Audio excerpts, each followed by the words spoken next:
One evening, a few days before Christmas, the Fat Controller visited the engines at the sheds, where Thomas, Percy, Toby and Daisy eyed him expectantly. "We are all going to be busy over Christmas," the Fat Controller announced. "Yes, sir, please, sir," interrupted Percy excitedly. "We always are, sir." The other engines hushed him, but the Fat Controller smiled. "Quite so, Percy," he said, "but this year there will be extra trains. They are Sunday school specials," the Fat Controller went on. "All the Sunday schools in the valley are having one big party in the village near the river. Daisy is to bring all the children from lower down the valley, while Thomas, Annie and Clarabelle will take the children who live near the big station.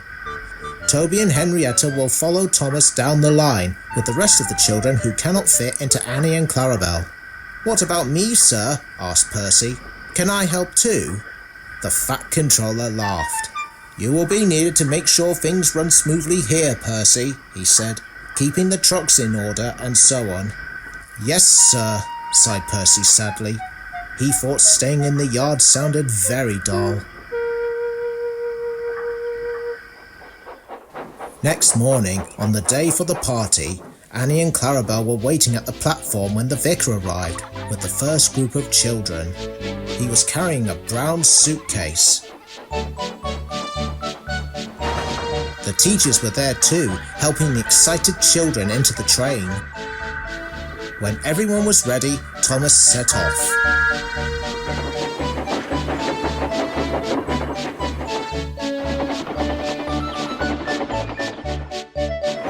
They reached the station safely just as Daisy arrived from the other direction.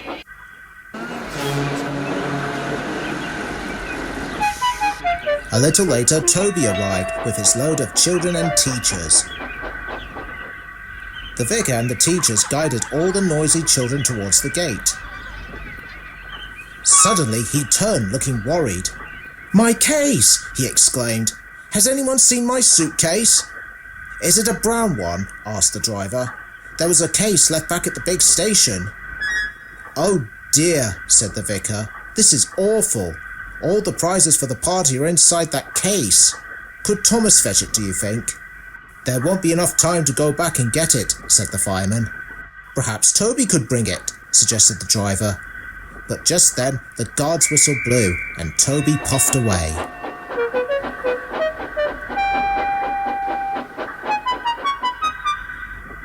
"Percy could do it," suggested Thomas. "He's there already. He was shunting when we left earlier." "Well done, Thomas," said his driver. "I'll go and telephone the yard at once." At the yards, Percy was shunting a load of trucks when the station master arrived. "Leave those trucks, please, Percy," he said. "The vicar has left behind his suitcase full of presents here. You must take it to the party right away." Percy set off for the platform at once. After collecting the case, he hurried down to the station as fast as he could.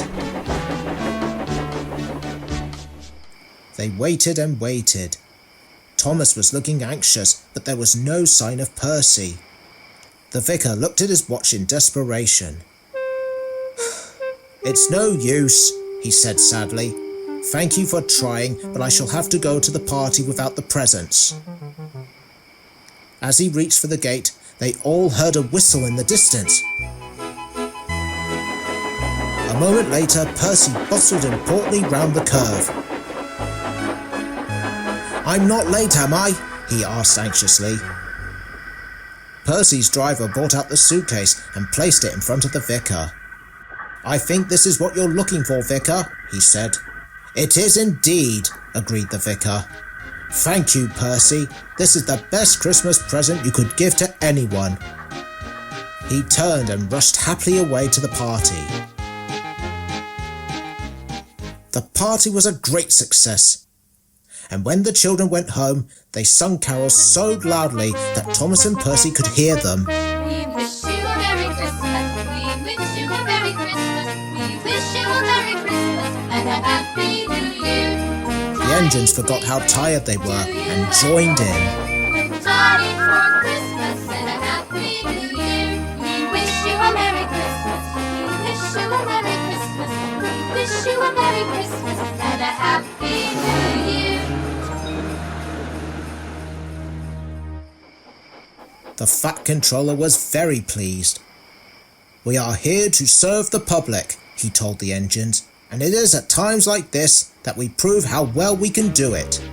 Thomas, Percy, Toby and Daisy, I am proud of you.